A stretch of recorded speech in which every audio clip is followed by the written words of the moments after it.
ардақты әлеумет, эфирде ақпарат толқынында хабар. Экран алдында мен Ақерке Жұмабайқызы, арнамыздан алыстамаңыздар.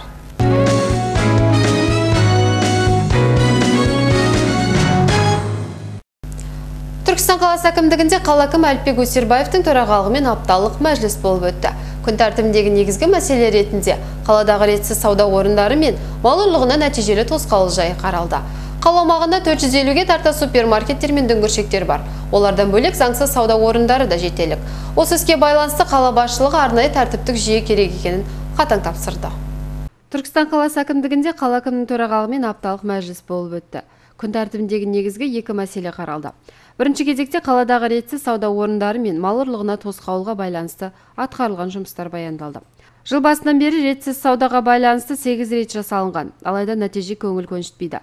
Айта кетейік, қала аумағында 450-ге жоқ сауда орындары бар. Базарларды есептемегенде оларға супермаркеттер мен дүңгіршектер кіреді. Бөлім басшысының сөзіне сүйенетін болсақ, бір ғана Қуаныш базарының кіре берісінде заңсыз тұрған 208 азаматтарға ішкі істер органдарынан арнайы рейд жүргізіліп, қатаң ескерту берілген. Алайда арнайы шара көрілмегендіктен жауапкершілікті сезінбейді.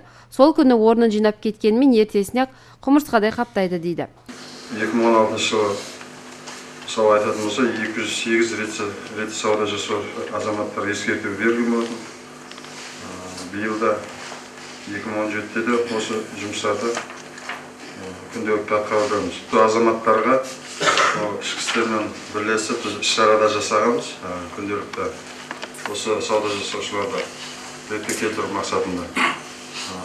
Өткен Атагүлхан бойындағы гриль сатушыларда өткенде үлкен іс-шара жүргізіліп, ол жерден оларға сауда аяқ жол бойында сауда жасамау жөнінде жұмыстар жүргізген болатын. Олар жаңа электр қуатынан ажырату жұмыстарына шейін бар, сондай жұмыстар атқарған болатынбыз.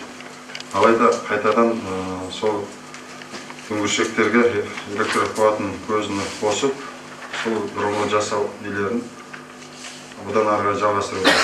Осы іске байланысты қала әкімі алдағы уақытта бұл іс оң нәтиже бермесе, қатаң шара көру керек екендігін айтып, ретсіз саудаға орын берілмейтіндігін жеткізді. Себебі қала бойынша үлкен 3 сауда орны бар. Алтын бұлақ, Алтын Орда базарларында бос орындар бар екенін баса айтты. Сонымен қатар апталықтың күн тәртібіндегі екінші мәселе мал ұрлығына нәтижелі тосқауыл қойылуы керектігі баяндалды.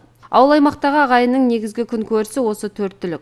Соның ішінде ұрылардың негізгі жылқы мен сиыр малын қолды қылатындығы шаруалар үшін оңайға тимей тұр. Малым жанымның садағасы дейтін қазақ аталған істе атқарылып жатқан тірлікке көңілі толмайды.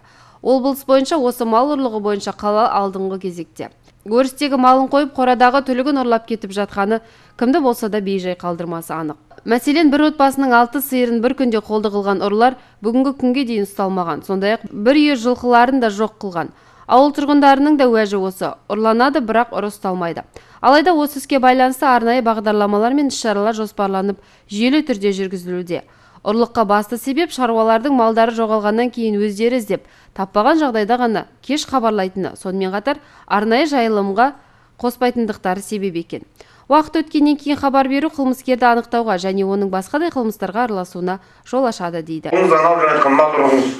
Ояқтар участковыйларыңыз айттыңыз кезінде, ретке келтірендеріңіз, оның бар. Міне ретсіз сауда орындарыңыз мінеке мынады. Оның бәрі мақсат жатқан, бәрін қырып тастап жатқан штаб салып тастау емес. Ол да бір кетігі шығар, но бірақ одан бөлек жатқан тәртіпке шақыру деген мұны. Бір қарасын, екі қарасын, үш қарасын ана дағдылану керек адам деді. Міне көрсетші жаңа өткенде мына нені. Маған ашшы керек. Маған Нұрмұхамед Кедей деген несін көрсетші міне. Ретсіз сауда орындар. Мақыл ішінде тұрған неге, сыртында не болдық жатырын алады. Неге сыртында тұрғаннан бар? Оның бар реттелетін дүние. Реттелетін дүние осы сіз айттыңыз ба? Реттелетін болса реттейтін уақыттарыңыз болды ма? Қайда мына Асанбай базарының жанындағы екі бетін түсіндірдім ғой? Кәні көрдіріңізші сіз маған. Мен мынау немін? Жоқ, мақылда базардың іш жағындағы дүниеге нағмай қой, күнін көрсін мақыл. Енді көшенің дәуді даңғылының бойындағылар болмайды ғой? Мына қарашы, просто коласын несі шарп болған. Сол ішіне кізіп қойса болмай ма кола?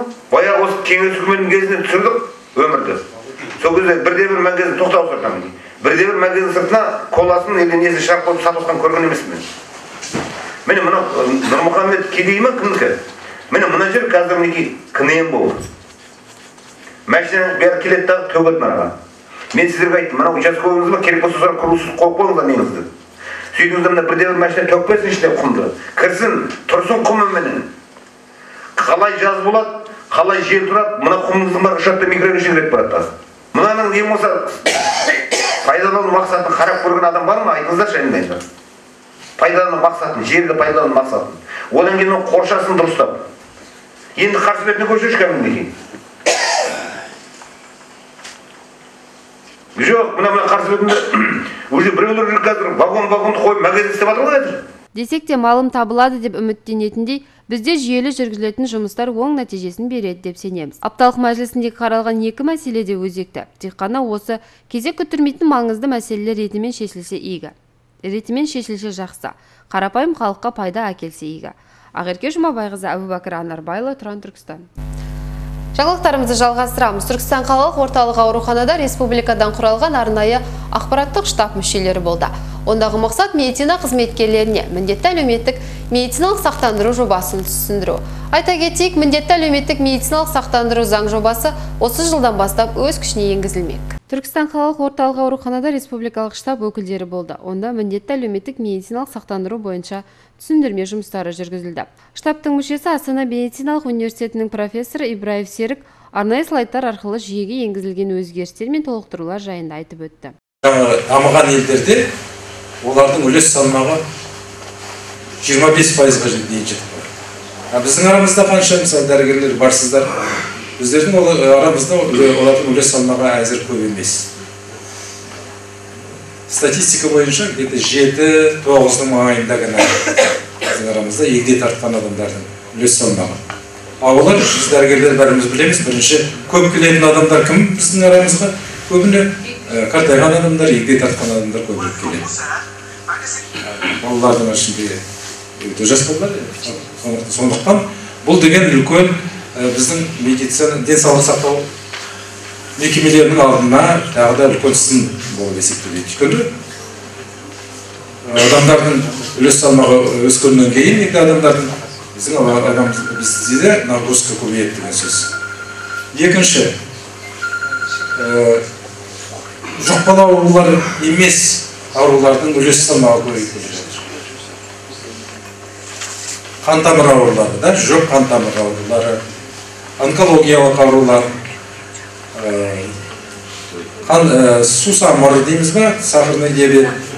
Сол сияқты аурулар әлеуметтік маңызы бар аурулардың үлес салмағы өте көп өсіп келе жатыр. Сондықтан бұған да біз дайын болуымыз керек. Үшінші, медицина саласына жұмсайтын қаржының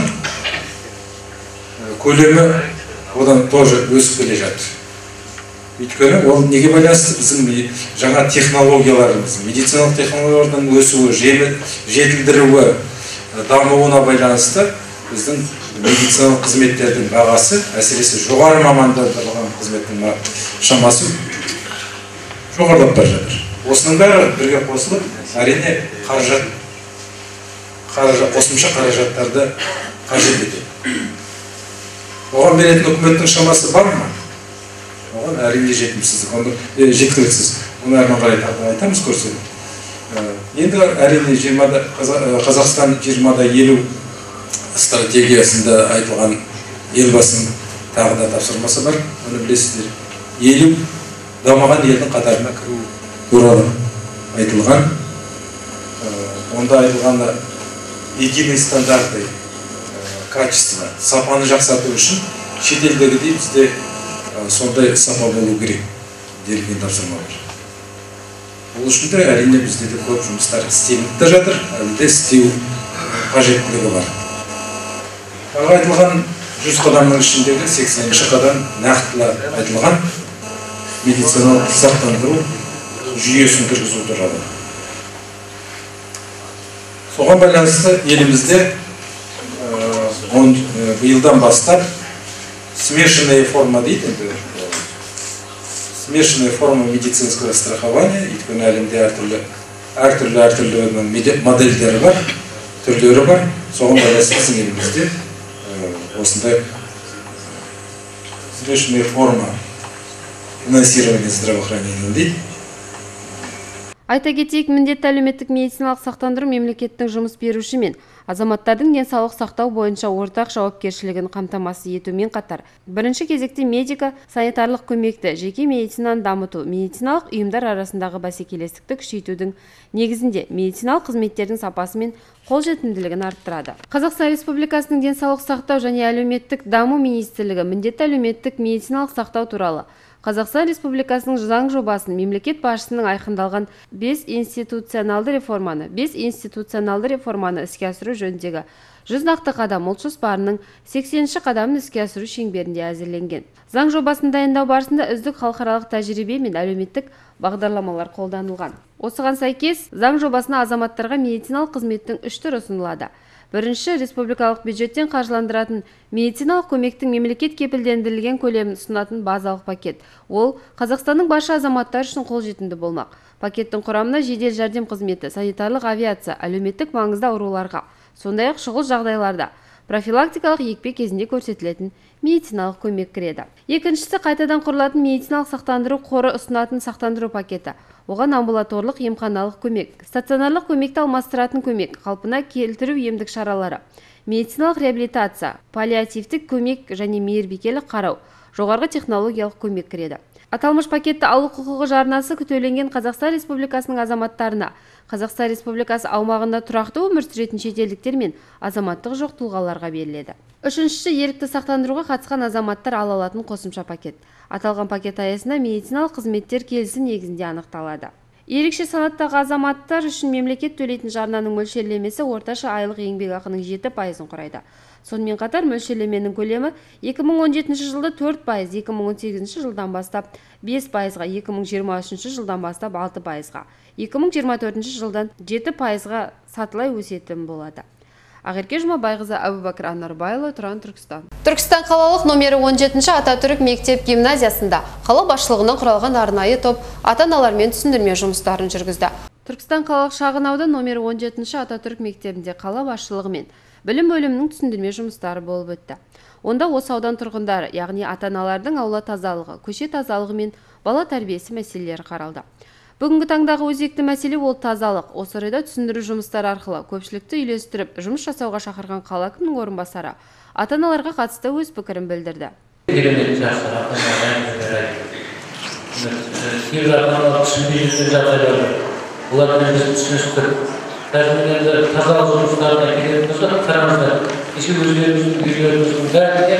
Біздің мекеменің қызметкерлері, мұғалімдер, кеше суббота күні көрдіңіздер. Барып, мұғалімдер сіздердің есіктеріңіздің алдына тастап кеткен мусорларыңызды тазалау. Ол ұят емес пе? Әрбір үйде сол үйдің тұрғынын не бітіреді сонда? Сол тұрғынның өзі айналасын тазартып отырған міндетті емес пе? Бәрі бірдей деп айта алмаймыз. Жақсы ата-аналар бар, жақсы осы тұрғындарымыз бар, өзін таза ұстап, таза жүреді. Бірақ кейбір ата-аналар бар, жаңағы мусорын терезесінен лақтырып сыртқа қарай. Бұл жерде жәшіктер бар, басқалар бар. Айта кетсек, аталмыш мектепте 1958 оқушы білім алуда. Олардың 70% осы ауданның тұрғындары. Демек, тазалықта осы ауданның тікелей өз еншісінде. Қала басшылығы абаттандыру жұмыстарын жүргізбейді емес, жүргізеді. Көшелерді жарықтандыру, жаяу жүргіншілерге аяқ жолдар салынуда. Тиісінше қоқыс тастайтын орындар да жетерлік. Бірақ халық осы дүниелерді керегіне пайдалана алмаса, ол кімге керек? Көше тазалығына қалалық тазалық бөлімі тікелей жауаптақ. Алайда аула тазалығы әрбір тұрғынның өз міндеті. Осы іске байланысты түсіндіру жұмыстарының соңы ата-аналарды бірлесіп жаппай сенбілікке шақырумен аяқталды. Мынау әріптестер, бүгінгі күні өте үлкен бір мәні бар жиналыс болды деп есептеймін. Себебі мына Мөлтек ауданда тұратын ата-аналармен байланысты қала әкімшілігіменен ата-аналармен бірге жиналыс өтті. Бұл жиналыстарда біраз ата-аналар өздерінің ой қозғады деп ойлаймын. Ал енді бірінші біздегі бұндағы мақсатымыз мынау қаламыз үлкен мәдени астана ретінде танылып жатыр. Сондықтан да осыған біздің үлесіміз үшін өзіміздің Мөлтек ауданды таза ұстауымыз керек. Соған байланысты қазір ата-аналармен бірігіп осы жиналыстың қорытындысынан біз сенбі күні қалалық сенбілікке шыққалы отырмыз. Ата-аналармен бірге, мұғалімдермен бірге. Және оны ары қарай жалғастырып, тазалық жұмысын ұйымдастырып, бала тәрбиесінде күшейтіп, міне тазалыққа қатты мән береміз деген ойдамыз. Игі бастаманы бірденен қолдай кеткен ата-аналар қауымы да ризашылықтарын білдіріп, жұмыла жұмыс жасайтындықтарын жеткізді. Көшенің тазалығын сөйлестік. Ендігі осы келатқан сенбілікке барлық ата-аналар шығып, далаларды тазалап, тазалық ұйымдастырып жатырмыз. Яқса барлығыңыз шығыңыздар сенбілікке. Барлығыңызға шақырамыз. Қала басшылығының үнемі қатаң қадағалауында болатын тазалық мәселесі осымен тоқтап қалмақ емес. Қаланы таза ұстау әрбір азаматтың өз ауласын тазалаудан басталады. Ақерке Жұмабайқызы, Әбубәкір Анарбайлы, Тұран, Түркістан. Үшқайық ауылдық округіне қарасты Сұлтанбек Қожанов ауылында игі бастама қолға алынып жатыр. Онда мешіт салынып, медресе ашылмақ. Осы іске орай ауыл жастарының ұйытқы болуымен ас беріліп, Қазақстан мұсылмандар діни басқармасынан теолог мамандар арнайы шақыртумен Арман Қуанышбаев та келді. Үшқайық ауылдық округіне қарасты Сұлтанбек Қожанов елді мекені Алпамыс мешітінде ауыл жастарының ұйытқы болуымен қайырымдылық шарасы болып өтті. Ондағы мақсат ауылда мешіт құрылысының қарқынды жүруіне ниет етіп, Алладан игі істің оңды болуын тілеу. Осы айтулы шараға облыстан зиялы қауым өкілдері, мешіт жамағаттары, Қазақстан мұсылмандары діни басқармасының маманы, теолог арнайы шақыртумен Арман Қуанышбаев та келді. Бас-аяғы 300-ге жуық жиылған көпшілікке уағыздар айтылды. Қайырымдылық шарасын мешіттің имамы Қожабеков Дәулет ашып беріп, игі істің басына жақсы келер қасына дегендей, осы орайда имам Арман Қуанышбаев мешіт салудың пайдасы жөнінде айтып өтті. Тағы бір мысал еске келеді еріксіз. Мына араб елдерінде бір патшаның енді мешітке ықыласы ауып мешіт салғысы келеді. Сөйтіп бір әсем жерден, бір қырат жерден жерді алып мешіт салады ғой, сөйтеді де есіктің алдына жазып қояды. Бұл пәленше ұлы түгенше салып жатқан мешіт дейді де, сөйтеді сол қаражаттың бәрі мен көтерем, ешкімнен алмайсың дейді ғой. Содан сол салып жатыр, мешіт бітуге тақығанда әлгі кісі түс көреді. Түсінде бір періште келіп, әлгі жазуды өшіріп, бір әйел кісінің атын жазып қояды ғой. Пәленшенің қызы пәленшенің мешіті деп жазады ғой. Түс көреді, оянып кетеді, бұл қалай болды деп. Бұл енді бір келген шығар деп қоя қояды. Бірнеше күннен кейін сол түсті тағы да көреді. Одан кейін бұл қиналады. Үшінші рет сол түсті көреді, әлгі әйелдің атын жаттап алады енді, 3 рет көргенде. Сөйтеді де жандағы қызметшілерін шақырып алып айтады, мынау пәлен жерде мен мешіт салып сол районды ізде, пәленшенің қызы пәленше деген кісіні тауып алып кеп бер дейді ғой. Сонымен сөйтсе бір жасы 70-тің үстіне шыққан бір кемпірді алып келеді қызметшілері. Міне мынау кісі дейді. Сұрайды, әй сен пәленшенің қызы түгеншесің ба? Иә дейді. Сен мешіт мен салып атқанын білесің ба дейді? Білем дейді. Сен неге ақша бересің бұл мешітке десе? Жоқ, мен ақша берген жоқпын. Әй, бір жәрдем бердің ғой, бір сол жерде бір нәрсе істедің ғой десе, есімде жоқ дейді. Сен есіңе түсір дегесін ойланып есімде дейді. Не есіңде? Сол мешіттің жағасынан өтіп бара жатсам, сол мешіттің кірпішін ары бері тасып жүрген есек тұр еді дейді. Сол есек күннің астында шөлдеп тұр екен. Соған рахымым келіп, мынау Құдайдың үйіне қызмет қып жүрген есек қой, мен сол есектей болмадым ба деп аяп, бір суды апарып, бір шелек суды алдына қойдым дейді. Солақ дейді, басқа еш нәрсе емес дейді. Оны мен кірпішін тасыған жоқпын, оны өрген жоқпын, шегесін қаққан жоқпын. Мен ахуалымды қарасаймын, 70-тің үстінде кемпір болсам өзім. Соған бір шелек суды әйтеуір әзер сүйреліп жүріп апарып бердім, басқа еш нәрсе істемедім дегенде, анау кісі барып басын шайқап айтқан екен. Мен мынау мешітті мақтаныш үшін салып жатыр едім өзімнің атымнан. Сен болсаң Құдай үшін деп бердің. Бұл мешіт негізі Құдайдың үйі болғасын, сенің атыңда болсын деп, сол кісінің атына жазып берген екен мешітті. Әр елдің өзінің үлкен азаматтары болады.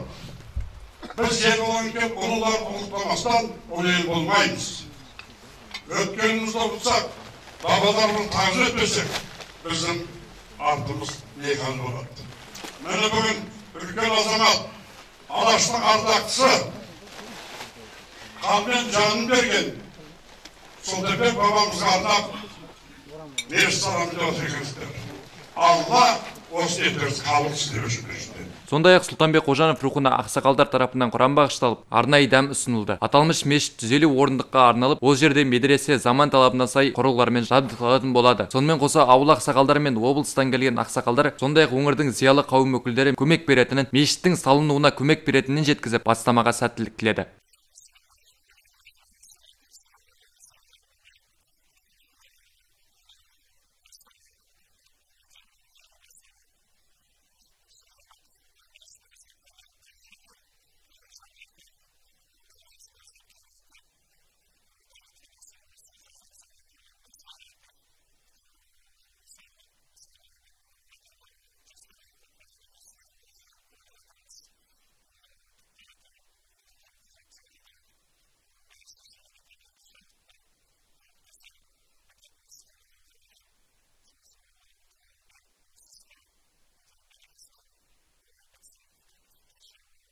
Елімізде 2300-ге тарта мешіт бар. Олар көпшілік үшін қызмет етіп, жұмыс жасайтын болады. Бұл мешітте сол мешіттердің қатарына енеді деген сенімдеміз. Нұрсұлтан Оразымбет, Медет Пірәлі, Тұран.